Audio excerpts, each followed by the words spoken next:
En este video hablaremos acerca de la elasticidad y sus aplicaciones. En primer lugar, veremos la elasticidad precio de la demanda. La elasticidad precio de la demanda, por definición, explica el cambio porcentual en la cantidad demandada por parte del consumidor cuando hay un cambio porcentual en el precio.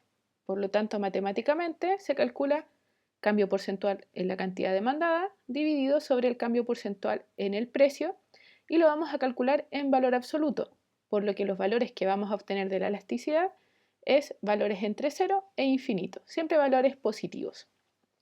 Entonces, cuando la elasticidad precio de la demanda en valor absoluto sea inferior a 1, es decir, esté entre el rango del 0 y el 1, vamos a decir que la demanda de los bienes por parte de los consumidores es inelástica. ¿Qué quiere decir que la demanda sea inelástica? Que la variación en el precio supera a la variación en la cantidad demandada en términos porcentuales.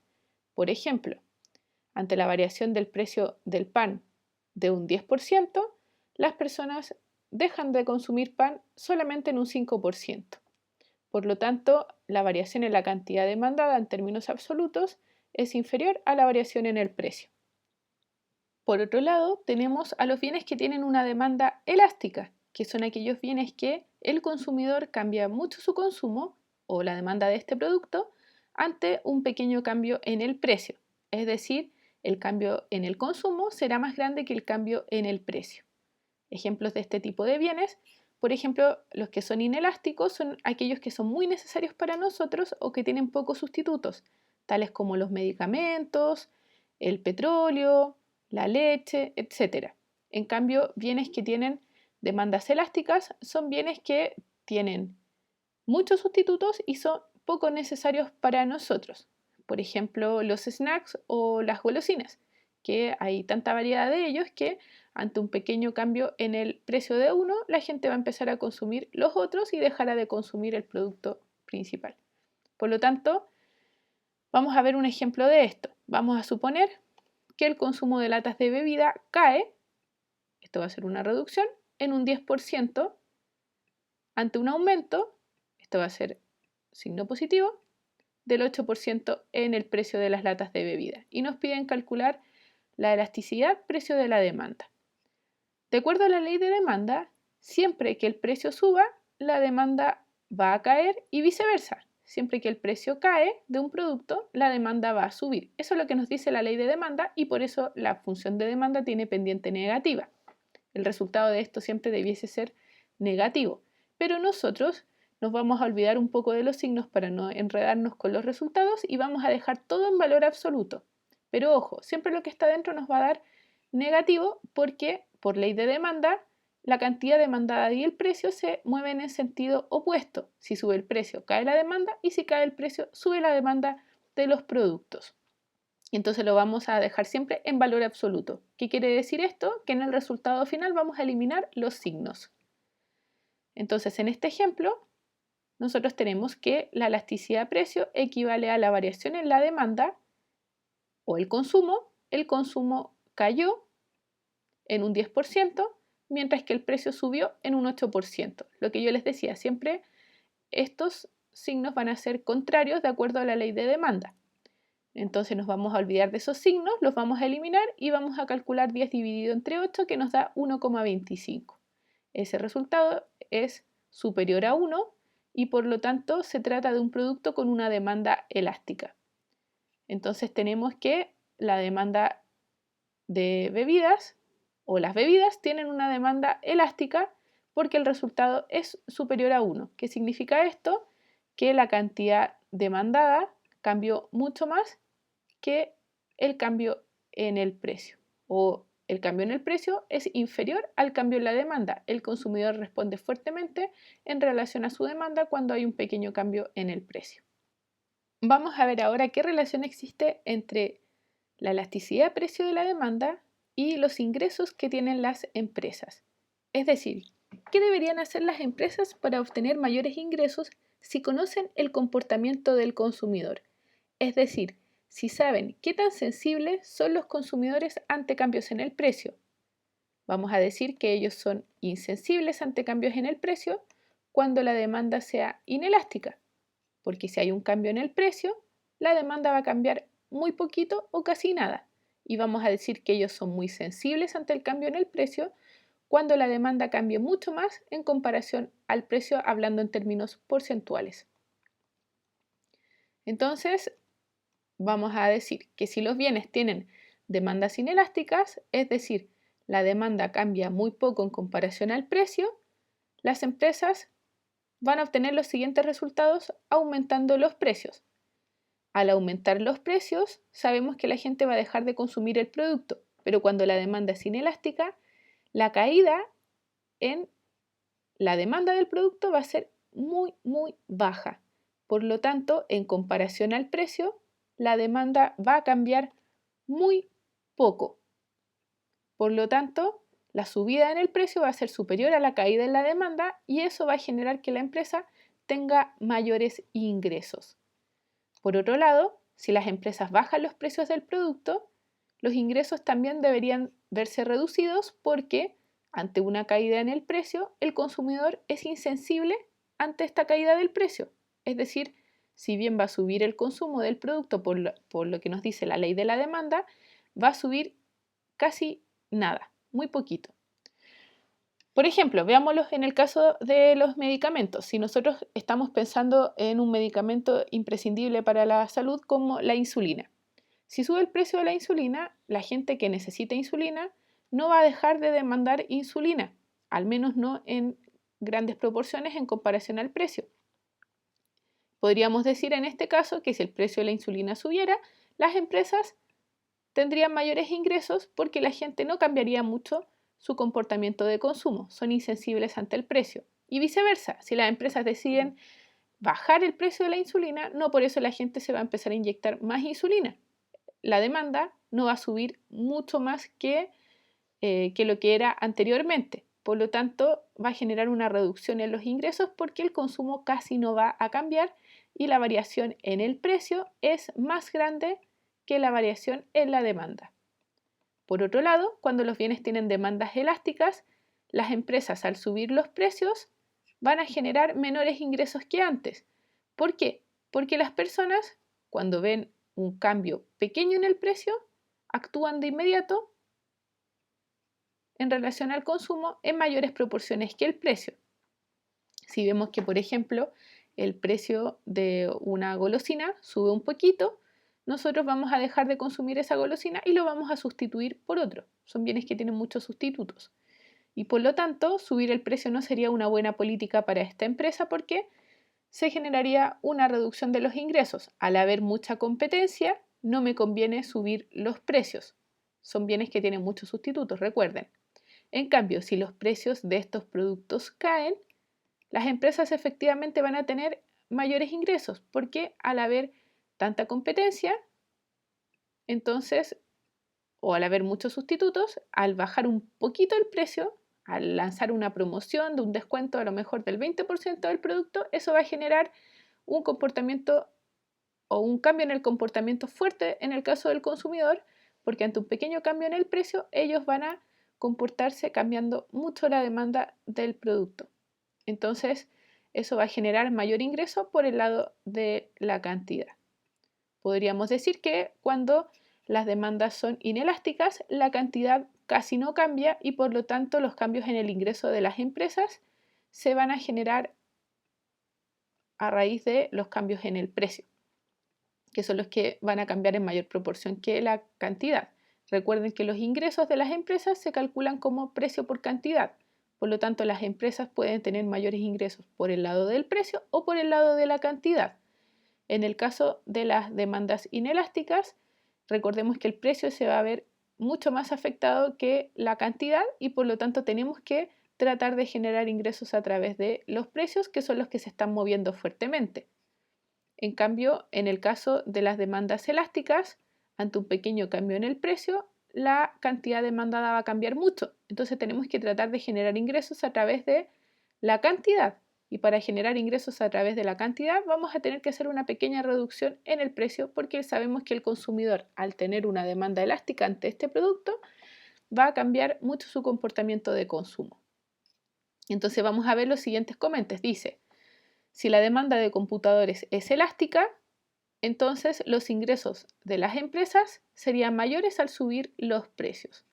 Entonces, si subimos los precios de una empresa de computadores en particular, eso va a generar una caída en el ingreso y por lo tanto no sería una buena política porque en este mercado existe mucha competencia, hay muchas empresas de computadores. Vamos a suponer en el segundo ejemplo que si la demanda de leche es inelástica, vamos a suponer que una empresa de leche lo sabe, los ingresos de estas empresas serían mayores si suben los precios. Si una empresa que ofrece leche sube los precios, eso va a generar un aumento de los ingresos, porque sabemos que la gente tiene un comportamiento inelástico ante este producto y si el consumidor lo encuentra un producto muy necesario para él, entonces no va a dejar de consumir grandes cantidades. Va a haber una pequeña variación en la cantidad, pero el precio va a ser mayor que la caída en la cantidad y por lo tanto va a generar mayores ingresos porque sabemos que las personas son insensibles ante lo que yo haga con el precio de este producto. Por lo tanto, esto sería verdadero. Por otro lado, tenemos la elasticidad ingreso de la demanda.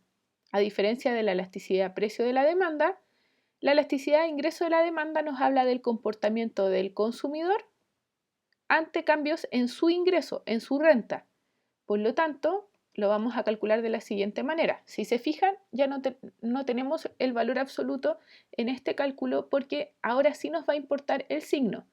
En el caso anterior, el signo que estaba dentro de la fórmula siempre iba a ser negativo por la ley de la demanda, pero ahora no. El signo puede ser positivo del resultado o puede ser negativo. La elasticidad de ingreso nos dice cómo cambia la cantidad demandada ante cambios en el ingreso. Entonces, si nosotros ganamos más dinero, van a haber bienes que vamos a consumir más y otros que vamos a dejar de consumir. Entonces, nos vamos a mover en el rango de los números negativos. Vamos a decir que si la elasticidad ingreso es menor a 0, son bienes inferiores. Y en el rango de los números positivos, si la elasticidad es mayor a 0 o positiva, vamos a decir que se trata de bienes normales. Bienes inferiores son aquellos que la elasticidad de ingreso tiene signo negativo porque la variación entre el ingreso y la cantidad demandada es opuesta. Es decir, ante un aumento del ingreso, si nosotros ganamos más dinero, vamos a dejar de consumir algunos bienes. Estos bienes son inferiores. Por ejemplo, el transporte público. Si nosotros empezamos a ganar más dinero, vamos a dejar de andar tanto en transporte público. Por lo tanto, el transporte público es un bien inferior. Los bienes normales son aquellos que si yo gano más dinero, voy a consumirlos más, o viceversa, si gano menos dinero, los voy a consumir menos. Se mueven en el mismo sentido, por eso el resultado va a ser positivo. Positivo por positivo es positivo y negativo dividido negativo va a ser positivo también. Por lo tanto, el resultado en esta división siempre va a ser positivo. Bienes normales serían aquellos que yo consumo más cuando gano más ingreso o consumo menos cuando gano menos ingreso. Por ejemplo, el uso del automóvil. Si yo gano más ingreso, ando más en automóvil. Si yo gano menos ingreso, ando menos en automóvil. Y por lo tanto, el automóvil es un bien normal. Bienes neutros son aquellos que ante cambios en el ingreso no hay un cambio en la demanda del producto. No porque sea más rico o un poco más pobre, voy a dejar de consumir ese producto. Esos serían los bienes neutros. Vamos a suponer que ante un aumento del 20% de la renta de los habitantes de Santiago, es decir, el ingreso, que es lo que está debajo de la fórmula, subió en un 20% y los habitantes de Santiago dejaron de demandar embutidos en un 10%. Por lo tanto, la caída en la demanda se ve con signo negativo, la subida en la renta con signo positivo y el resultado final nos va a quedar negativo. En este caso, menos 0,5. Podemos deducir entonces que como el resultado es negativo, se trata de un bien inferior porque el consumo y el ingreso se mueven en sentidos opuestos. Sube el ingreso, cae el consumo o viceversa. Cae el ingreso, sube el consumo. Son bienes inferiores. Podemos concluir que los embutidos son bienes inferiores. Eso es lo que se concluye con la elasticidad ingreso de la demanda, si son inferiores, normales o neutros. Recuerden que siempre en el numerador vamos a tener la cantidad de consumo en términos porcentuales, el cambio en la cantidad de consumo por parte de los consumidores ante distintos factores que van a ir en el denominador. En el caso de la elasticidad de precio era el cambio porcentual en el precio y en el caso de la elasticidad de ingreso es el cambio porcentual en el ingreso. Finalmente tenemos la elasticidad precio cruzada, que es aquella que nos va a explicar cómo cambia la cantidad demandada de un bien ante el cambio en el precio del otro bien en términos porcentuales. ¿Qué quiere decir esto? Quiere decir que hay muchos bienes que están relacionados entre sí. Hay muchos bienes que son sustitutos entre ellos o complementos entre ellos. Entonces, cuando cambia el precio de o el sustituto o el complemento, la demanda del otro producto también va a cambiar. ¿Qué quiere decir esto? Los sustitutos son aquellos bienes que cumplen la misma función, satisfacen la misma necesidad, pero son productos diferentes. Por ejemplo, el azúcar y el endulzante, ambos sirven para endulzar, por ejemplo, un café o un té. Entonces, cumple la misma función, pero son diferentes productos. Ellos serían sustitutos y complementos son dos productos distintos que se complementan entre sí, es decir, el uno no me sirve de nada sin el otro. A lo mejor el pan y la mantequilla. Yo no puedo comer pan sin mantequilla o no puedo comer mantequilla si no tengo pan. No consumo el uno sin el otro. Eso significa que sean complementarios. Entonces, cuando veamos que el precio de uno de ellos cambie, entonces el consumo del otro se va a ver alterado. Ante esto, podemos extraer dos conclusiones con el resultado de la elasticidad precio cruzada. Cuando la elasticidad precio cruzada es menor a cero, es decir, el resultado es negativo, vamos a decir que los bienes son complementarios.